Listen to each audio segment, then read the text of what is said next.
우리가 요즘 금융치료라는 말을 씁니다. 금융치료. 이 말이 오늘 본문 보니까 그 원조 근원이 바로 야곱에게 있는 것 같습니다. 지금 야곱이 이제 형 에서를 만나야 되는데 그 형 에서를 만나기 위해서 그 형 에서의 마음을 푸는 방법으로 금융치료의 방법을 지금 쓰는 것을 보게 되어집니다. 근데 이게 또 제가 드리는 말씀이 아니고요. 오늘 이 야복 나루트에서 실험하는 에서의 모습을 통해서 정말 야곱이 우리에게 하나님이 야곱을 통해서 우리에게 하시고자 하는 말씀이 무엇인지 제가 이제부터 말씀드리려고 합니다. 아시는 것처럼 야곱은 야복 나루트에서 이제 절체절명의 위기를 앞두고 있는 그 시점이었습니다.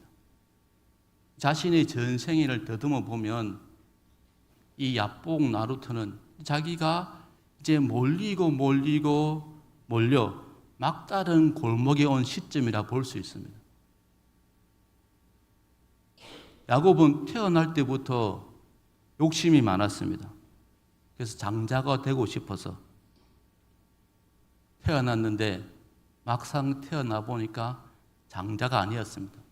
그래서 그 태어나는 순간까지도 장자가 되고 싶어서 형의 발꿈치를 잡고 태어납니다. 그리고 그것이 그로 끝난 것이 아니라 나중에는 결국 그 장자권을 얻기 위해서 꼼수를 써서 형 에서를 속여 형으로부터 장자권을 빼앗게 됩니다.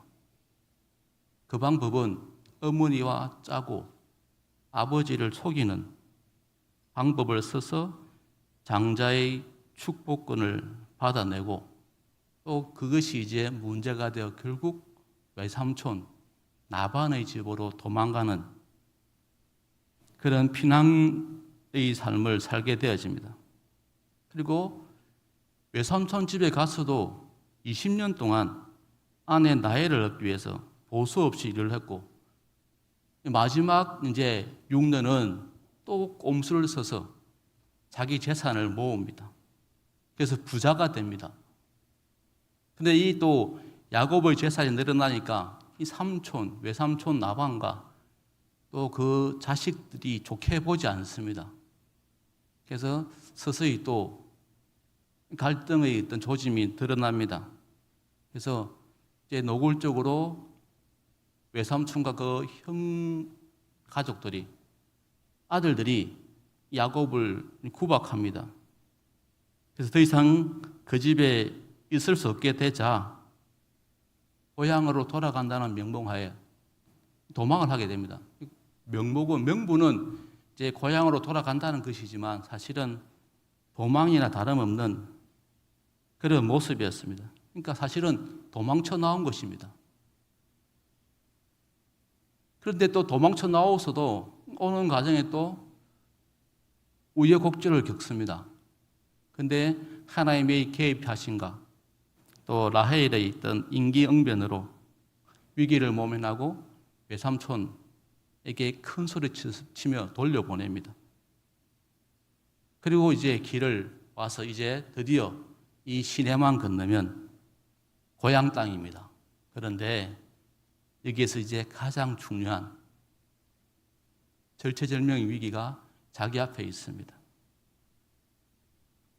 돌아가야 될 정던 고향, 그 고향에는 자기에게 장자권을 빼앗긴 형 에서가 철치부심, 칼을 갈고 있습니다.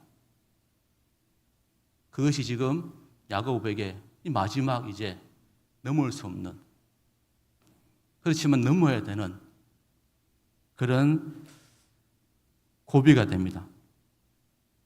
또 정보에 의하니까 건너편에 형 에서가 400명의 부하를 거느리고 기다리고 있다고 합니다. 도대체 형이 어떤 태도로 나올지 가늠할 수 없습니다. 감이 안 잡힙니다. 그래서 제가 서두에 말한 금융치료의 방법으로 자기가 그동안 모아한 재산을 때를 나누어서 플랜 B, C로 나누어서 지금 먼저 앞서 보냅니다. 그리고 지금 이제 자기 혼자 남아 있습니다. 형에게 줄 선물을 미리 보내면서 또 혹시나 모를 충돌에 대비해서 그들에게 어떻게 말할지 그 말할 내용까지 다 자기 종들에게 알려주고 보냅니다.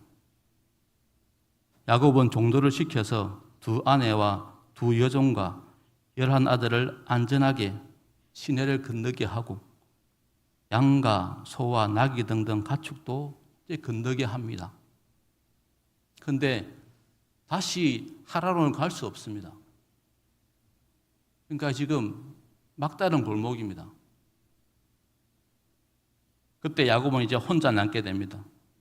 그리고 혼자 남은 그 밤에 아침에 있을 일, 아침에 자기에게 혹시나 다가올 그런 위기에 대해서 기사회생할 수 있는 묘수를 찾아야 되는 밤이 지금 납복, 야복, 나루트에서의 밤입니다. 두려움과 대책이 없는 난관에 봉착한 자의 공포와 또 그 순간에 어떤 대책을 마련해야겠다는 인간적인 고민, 이것들이 막 뒤범벅이 되어서 밤을 새우게 됩니다. 본문 24절에 따르면 그렇게 고민하고 밤새 뭔가 신의 한 수를 찾아야 되는데 기세회생의 묘수를 찾아야 되는데 그렇게 그 찾기 위해서 고민하고 있는 그 밤에 어떤 사람이 다가옵니다. 어떤 사람이 찾아와서 자기에게 시비를 겁니다. 시름을 겁니다. 밤새 그 사람과 씨름을 하게 됩니다. 우리는 이 사람을 천사라고 알고 있습니다. 그런데 이 천사가 밤새 씨름하다가 날이 밝아올 때쯤 되니까 도저히 이 야곱을 이길 수 없음을 이제 직감하고 그래서 비겁하게 야곱의 허벅지 관절을 쳤다고 합니다. 그래도 야곱은 항복하지 않습니다. 끝까지 이 사람을 붙들고 이 천사를 붙들고 이제 씨름합니다. 굴복하지 않습니다. 천사는 야곱이 항복하도록 허벅지 관절을 쳤는데 야곱은 그럼에도 불구하고 천사를 붙들고 놔주지 않습니다. 이렇게 날이 새려고 하자 사람이 다급해졌습니다. 그만 놓아달라고 하지만 야곱은 놓아주지 않습니다. 자기에게 축복하지 않으면 놓아주지 않겠다 라고 대답합니다. 그런데 그 대답을 듣고 이 천사가 야곱의 이름을 묻습니다. 그러니까 야곱이 자신의 이름을 야곱이라 대답합니다. 그리고 28절에 이렇게 말합니다. 내 이름을 다시는 야곱이라 부를 것이 아니요 이스라엘이라 부를 것이니 이는 내가 하나님과 및 사람들과 겨루어 이겼음이니라. 마치 영화의 한 장면처럼 우리 머릿속에 그려지는 장면을 펼치고 또 천사는 마지막에 28절을 말을 하고 이제 떠나갑니다. 여러분 생각해 보십시오. 사람이 아무리 힘이 세어도 어떻게 천사를 이기겠습니까? 어떻게 사람이 완력으로 천사를 이길 수 있습니까? 이길 수 없습니다. 그런데 지금 우리가 오늘 읽은 본문 말씀은 야곱이 이긴 것으로 마치 우리 애들의 전설의 고향 보면 귀신이 이제 마지막 새벽이 되면 떠나갈 때 하는 그 모습처럼 지금 야곱에게 하고 있습니다. 드라마의 한 장면처럼, 영화의 한 장면처럼 이야기하는데 이건 그 당시 이제 세계관과 결부되어 있습니다. 지금은 이해가 안 되지만 그 당시 사람들의 세계관은 이런 세계관이 있었다고 우리가 이해하면 되겠습니다. 마치 종교개혁자들도 천동설을 믿은 것과 같습니다. 아무튼 이 장면을 통해서 우리가 알아야 될 것은 그 근본 의미가 무엇인지 다시 살펴보는 겁니다. 그 힌트는 이름이라는 단어를 통해서 알 수 있습니다. 야곱은 이제 이름이 이스라엘로 바뀝니다. 발꿈치를 잡았다는 뜻을 가진 야곱에서 이제 하나님과 겨루어 이겼다는 이스라엘로 이름이 바뀐다는 겁니다. 이스라엘은 야곱이라는 개인의 이름에 머물지 않고 이제 이스라엘 민족 전체의 이름으로 바뀐다는 겁니다. 구약의 백성들은 이 사건을 통해서, 구약의 이스라엘 백성들은 야곱의 이 이야기를 통해서 자기 민족의 정체성을 정확하게 이해하게 되었습니다. 그러니까 이스라엘 백성들은 이 야곱의 이야기를 통해서 자기 민족의 정체성을 깨닫게 되는 그런 사건으로 이제 받아들이게 됩니다. 남의 발꿈치나 잡는 야비한 삶의 차원에 머물지 않고 하나님을 이기는 차원으로 올라선 것입니다. 또 우리가 이게 하나님을 이겼다고 해서 우리가 오해할 필요는 없습니다. 사람이 어떻게 하나님을 이길 수 있겠습니까? 이건 말이 안 됩니다. 그러니까 정확히 말하면 하나님이 져줬다는 겁니다. 저도 예전에 이제 아들들하고 그 닌텐도 위에 보면 위에서 나오는 그 스포츠 게임이 있는데 두 아들하고 권투 게임 할 때 정상적인 부모는 져주지 않습니까? 저는 한 번도 져준 적이 없습니다. 어쨌든 이기려고 그렇게 해서 막 길을 쏘고 이겼는데 또 제가 지면 또 이길 때까지 하고 그랬는데 하나님은 그게 아니었습니다. 하나님은 우리와 다르게 이 야곱에게 져주었습니다. 이스라엘에게 져주었습니다. 하나님이 아무 이유 없이 야곱과의 씨름에서 져준 것이 아닙니다. 야곱은 허벅지 관절이 어긋나는 상황에서도 천사와의 씨름을 포기하지 않았습니다. 이스라엘 민족은 남의 발꿈치를 잡는 것과 같은 실수를 저지르면서도 하나님과의 관계에 깊이 들어가려는 부단히 노력하는 모습을 보였다는 겁니다. 이게 중요합니다. 야곱은 이 야복 나루터의 실험을 통해서 결국 우리에게 말하는 것은 우리가 어떤 위기에 있든 하나님과의 관계에 깊이 들어가려는 그 부단한 노력을 우리가 놓쳐서는 안 된다는 겁니다. 우리가 직면한 문제를 찾는 해답은 결국 야비하게 꼼수를 벗어나는 게 아니라 이 야곱처럼 그 절체절명의 순간에 하나님과 깊은 관계에 들어가는 그 노력의 모습, 그 신앙의 몸부림, 그게 있어야 한다는 겁니다. 그런 하나님의 경험, 그걸 지금 우리에게 가르치는 것입니다. 야곱은 이미 20년 전에 고향 떠날 때도 특별한 경험을 한 사람입니다. 그런 형이 자기를 속된 말로 잡아 죽이겠다고 눈을 시퍼렇게 했다고 방법을 찾을 때 그 형을 피해서 삼촌 라반 집으로 가지 않았습니까? 하란으로 가지 않았습니까? 그렇게 가는 중에 들판에서 돌을 베개 삼아 자다가 꿈을 꿉니다. 하늘까지 닿아 있는 사닥다리를 봅니다. 그런데 그 사닥다리에서 천사들이 오르내리는 모습을 보였습니다. 그리고 그때 하나님이 야곱에게 말씀하십니다. 그 말씀은 야곱을 지켜주겠다는 말씀입니다. 창세기 28장 15절 말씀입니다. 내가 너와 함께 있어 내가 어디로 가든지 너를 지키며 너를 이끌어 이 땅으로 돌아오게 할지라.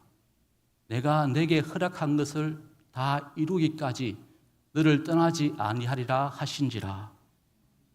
그래서 야곱은 그때 이 음성을 듣고 그것의 이름을 하나님의 집이란 뜻을 가진 베델로 짓게 됩니다. 이 당시에도 야곱은 극도의 불안감에 시달리다가 하나님을 경험하게 됩니다. 이제 다시 20년 만에 고향으로 돌아가는 이 순간에도 야곱은 극도의 불안감에 시달리게 됩니다. 그때 이제 자기가 형으로부터 몸을 피해 외삼촌 라반의 집 하란으로 갈 때 하나님을 경험했던 그 하나님을 다시 한번 경험하게 됩니다. 그리고 그런 극도의 불안감 상황 속에서 새로운 이름을 부여받습니다. 이스라엘. 그러니까 야곱의 이야기는 이 도망갈 때 경험했던 그 하나님, 다시 돌아올 때 경험했던 하나님, 이 두 하나님이 결국 야곱의 이야기, 야곱의 대서사의 기둥이 되는 것을 우리가 알게 되어집니다. 이 이야기를 통해서 이스라엘 민족은 야곱과 함께 하시는 하나님이 바로 자신들과 함께 하신다는 믿음을 유지하게 되는 것입니다.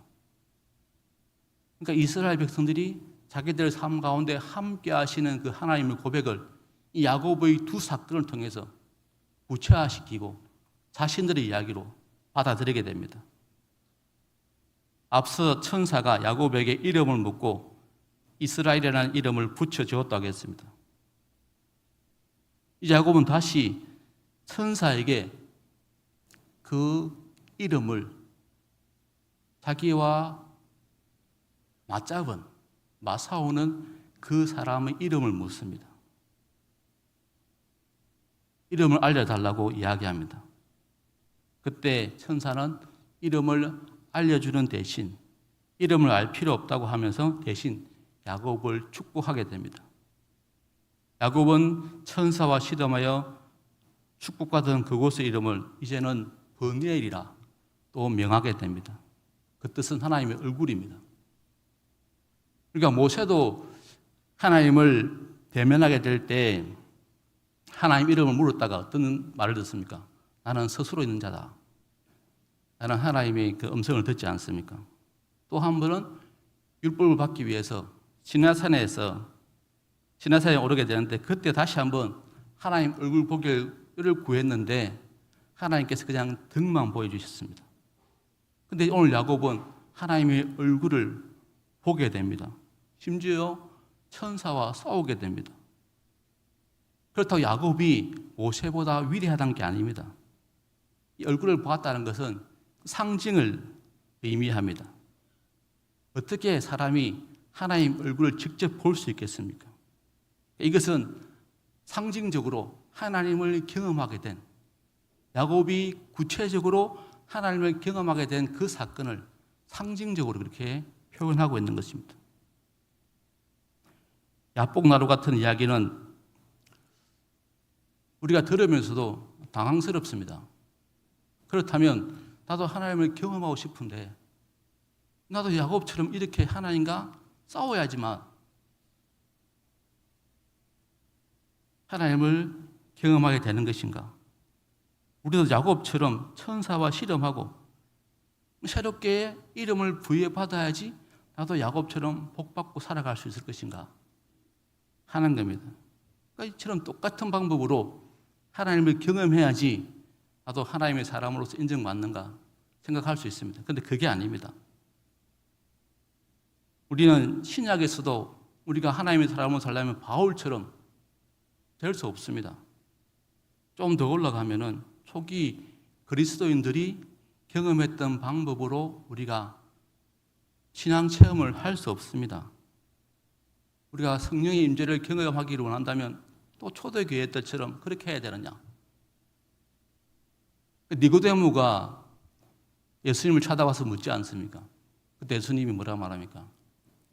거듭나야 된다니까 니고데모가 고민하지 않습니까? 그럼 다시 어머니의 뱃속에 들어가야 되느냐? 그러니까 우리가 하나님을 경험하는 방법이 어떤 그 당시의 방법으로 되어지는 어떤 종교적 해양 형태가 아니라는 겁니다. 우리가 어머니가 그립다고, 부모님이 사랑이 그립다고 3살짜리 아이의 행동으로 돌아갈 수 없는 것과 똑같습니다. 중요한 것은 하나님이 경험하는 그 형식이 아니라 내용입니다. 살아가면서 자기가 가지는 본능상의 목표와 욕심들이 좌절되고 그 일들을 통하여 점점 하나님을 찾을 수밖에 없게 되고 그래서 하나님께서 하신 약속과 하나님이 누구신지를 배워가게 되고, 그래서 결국 자신이 목적하고 소원하는 것이 아니라 하나님께서 목적하시고 계획하신 것이 결과가 내용이 되어서 거기에 항복하고 순종하는 자로 바뀌게 되는 것. 그게 지금 야곱의 경험을 우리에게 말하는 것입니다. 우리도 야곱처럼 우리가 목표하는, 우리가 목적하는 소원이 있습니다. 그런데 내가 목적하고 소원하는 것이 아니라 하나님께서 나에게 목적하고 하나님이 소원하시고 하나님 열심으로 계획하신 것이 결과와 내용이 되어서, 그래서 내가 그 하나님의 결과와 내용을 깨닫고 거기에 항복하고 순종하는 자로 바뀌는 것, 그게 하나님의 경험입니다. 하나님의 목적과 의도에 자기도 모르게 인도함을 받게 되는 것, 이게 바로 절대 하나님의 경험입니다. 이걸 지금 우리에게 야곱을 통해 다시 한번 가르치고 있습니다. 이것이 바로 야곱이 우리에게 말하는 궁극적인 영적의 의미입니다. 그래서 우리가 야곱의 사건을 통해서 배우게 되는 것은 결국 하나님의 일하심에 집중하는 삶의 태도, 그걸 우리가 배우는 겁니다. 오늘 본문에서 야곱은 야복 나루에서 홀로 밤을 지새다가 하나님을 경험하게 됩니다. 하나님의 얼굴을 보게 됩니다. 이것이 바로 우리가 야곱처럼 하나님께 집중해야 될 이유입니다. 내 소원과 목적이 아니라 하나님이 가지고 계신 목적과 계획하신 것이 결국 내 인생에 이제는 결과가 내용이 되어서 내가 거기에 순종하도록 바뀌어지는 것. 그게 바로 우리가 영적인 사람으로 거듭나는 길이라는 겁니다. 이제 마지막으로 야곱이 보이는 모습을 우리가 한번 보겠습니다. 오늘 보면 마지막 구절에 별로 기록하지 않아도 될 내용을 기록하고 있습니다. 그건 야곱이 번예를 지날 때 해가 떴고 허벅다리를 저렸다는, 그 해가 뜰 때 다리를 저리면서 걷는 그 모습입니다. 밤을 새워 천사와 신음하니까 얼마나 피곤했겠습니까? 그런데 실제로 야곱의 영혼은 이전에 비해서 말할 수 없는 풍요로움을 경험하게 됩니다. 좀 상상이 되십니까? 자기 이름이 바뀌고 자기의 영적 실존이 바뀌어서 하나님과 얼굴을 대면할 정도로 하나님을 깊이 경험했습니다. 이 순간 그동안 자기가 그렇게 모았던 재산, 아내, 자식, 그것들이 제공해 주지 못했던 영적 깊이를 경험했다는 겁니다. 자기가 사랑하는 아내를 얻으면, 자기가 자식을 많이 놓으면, 재산을 많이 가지면 경험할 수 있을 것 같은 그런 풍요로움을 쫓아왔는데, 막상 야복 나루에서 하나님을 깊이 경험하고 이제 하나님의 목적과 계획하심이 자기 인생을 바꾸게 되는 사건을 경험하게 되니까, 그렇게 자기가 그런 경험을 통해서 지금 육신적으로는 상처 입었지만 그것이 전혀 부끄러움이 아니라 자기에게 이전에 경험하지 못했던 영적 풍요로움을 경험하게 되었다는 그 모습을 지금 다리 저는 모습을 우리에게 보여주고 있습니다. 이제 야곱에게 다리 저는 것은 전혀 장애가 아니라는 겁니다. 우리도 마찬가지입니다. 우리도 영적 차원에서 한 번쯤은 이런 다리 저는 경험을 해야 됩니다.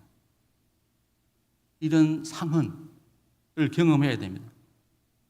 그러니까 자기가 하나님과 정말 대면해서 하나님을 깊이 경험하고자 몸부림치는 과정에서 자기에게 주어진 그 상처, 근데 다른 사람이 보면 상처이지만 그 자신에게는 하나님 경험의 흔적이 되는 그런 경험을 우리가 해야 된다는 겁니다. 그걸 바울은 스티그마라고 표현했습니다. 갈라디아서 6장 17절입니다. 이후로는 누구든지 나를 괴롭게 하지 말라. 내가 내 몸에 예수의 흔적을 지니고 있노라. 스티그마, 하나님과 대면한 그 흔적, 영적인 흔적. 그래서 바울은 이 흔적 가지고 이 스티그마를 통해서 할례와 무할례의 논쟁의 종지부를 찍습니다. 유대인들은 자기의 몸에 상처를 내서 이 흔적을 보여줄 것 같지만 이제 바울은 그 흔적의 유무가 아니라 새로 지음받은 십자가 사건을 통해서 새롭게 되어진 그 존재론적 영적인 변화, 이게 결국 우리에게 필요하다. 그래서 바울은 할례의 스티그마에 머물지 않고 복음의 스티그마에 마음을 두었습니다. 그리고 그 스티그마는, 그 흔적은 구체적으로 복음을 전하면서 당한 온갖 고초, 또 자기가 기도해도 고치지 않았던 그 지병, 또 독신의 삶, 또 복음 전하다가 생명의 위협을 느끼는 왕따 당하는 그 삶, 그 모든 삶을 뛰어넘는 영적 풍요로움을 제공해 주었습니다. 이게 오늘 우리에게 필요하다는 겁니다. 많은 그리스도인들은 이 스티그마를 두려워합니다. 어쩌면 영적인 존재론적 변화를 겪어야 될 그 시점, 그로 말미암아 잠시 주어지는 불편한 삶을 두려워한다는 겁니다. 우리가 예수를 믿어도 넉넉하게 살기도 하고 부족하게 살기도 합니다. 건강하기도 하고 병약하기도 합니다. 그러나 이 흔적이 있으면 이 모든 것들이 아무 문제가 되지 않는다는 겁니다. 사람의 행복은 그것으로 결정되지 않는다는 것입니다. 지금 마지막 야곱의 모습을 보십시오. 밤을 새운 그는 다리를 절면서 번뇌를 지나고 있습니다. 그가 그 순간에 얼마나 행복했을지 한번 상상해 보십시오. 다리를 저는 모습이 전혀 애처로워 보이지 않습니다. 오히려 이런 야곱이 부럽습니다. 하나님, 나도 이런 야곱처럼, 이 야곱처럼 궁극적인 내 삶을, 내 영적으로, 나를 영적으로, 나의 삶을 존재론적으로 변화시킬 수 있는 하나님의 경험을 하고 그 하나님 경험을 통해서 내가 새로운 행복을 누리는 그런 삶으로 나아가게 해주십시오 라고 우리는 기도할 필요가 있습니다. 하나님을 경험한 사람이 경험하는, 누리는 그 행복, 그게 우리에게 참된 행복이라는 겁니다. 그리고 그 행복을 누리기 위한 스티그마, 상은 그걸 두려워하지 말자는 것입니다. 여러분, 마지막으로 제가 말씀드립니다. 우리도 우리 신앙에 있어서 다리 저는 불편함을 두려워하지 마십시오. 오히려 하나님께서 우리에게 얼마나 우리 삶에 깊이 관여하시고 간섭하고 계시고 말씀하고 계신지를 확인하는, 그렇게 우리를 만들어 가시는 하나님께 집중하십시오. 하나님이 야곱에게 다리 저는 경험을 통해서 하나님이 그 인생에 얼마나 깊이 개입하시고 또 그 하나님을 경험케 하고자 하시는 그 하나님의 의도와 목적, 그 계획하심, 우리도 그 하나님을 소망하며 우리도 야곱처럼 하나님을 집중했으면 좋겠습니다. 십자가 사건을 통해서 이루신 하나님의 구원하심에 우리가 더 집중했으면 좋겠습니다. 그렇게 우리를 야곱처럼 크게 만드시고 깊이 만드시고 충만케 만드시기 위해서 지금 잠시 우리 소원을 유보하시는 그 하나님 원망 불평하지 마시고, 실상은 우리가 상상할 수 없는, 우리가 가히 가늠할 수 없는 하나님의 복을 누리게 하시기 위해서 지금 하나님의 계획대로 우리를 이끌어 가신다는 것을 여러분 믿으십시오. 그 뒤에 우리가 상상할 수 없는 복과 영광, 그 승리를 위해서 지금 나에게 찾아오시고 나와 시련하시는 그 하나님과 대면하셔서 우리에게도 야곱 같은 존재적 변화, 영적인 변화가 있기를 축복합니다. 그리고 우리가 그 하나님을, 내 인생이 하나님 품 안에 있음을, 내 역시 하나님, 야곱이 하나님이 야곱을 품은 것처럼 내 인생을 품고 계시다는 것, 그걸 내 각자의 인생으로 고백하시고 그 하나님의 일하심을 이해하시고 또 그 하나님께 충성하시고 감사하심으로 우리 또한 궁극적인 신앙의 승리를 경험할 수 있는 그런 인생이 되기를 축복합니다. 기도하시겠습니다. 하나님, 영적 불편함을 두려워하지 않게 주님 도와주십시오. 지금 내가 직면해 있는 이 문제가 하나님이 야곱에게 찾아오신 그 모습으로 나를 찾아오신 것으로 이해하고 우리가 이 위기를 통해서 하나님을 깊이 경험함을 통해서 나의 영적인 존재론적 변화를 있어서 하나님이 궁극적인 승리에 참여하는 인생이 되게 달라고 같이 기도하시겠습니다.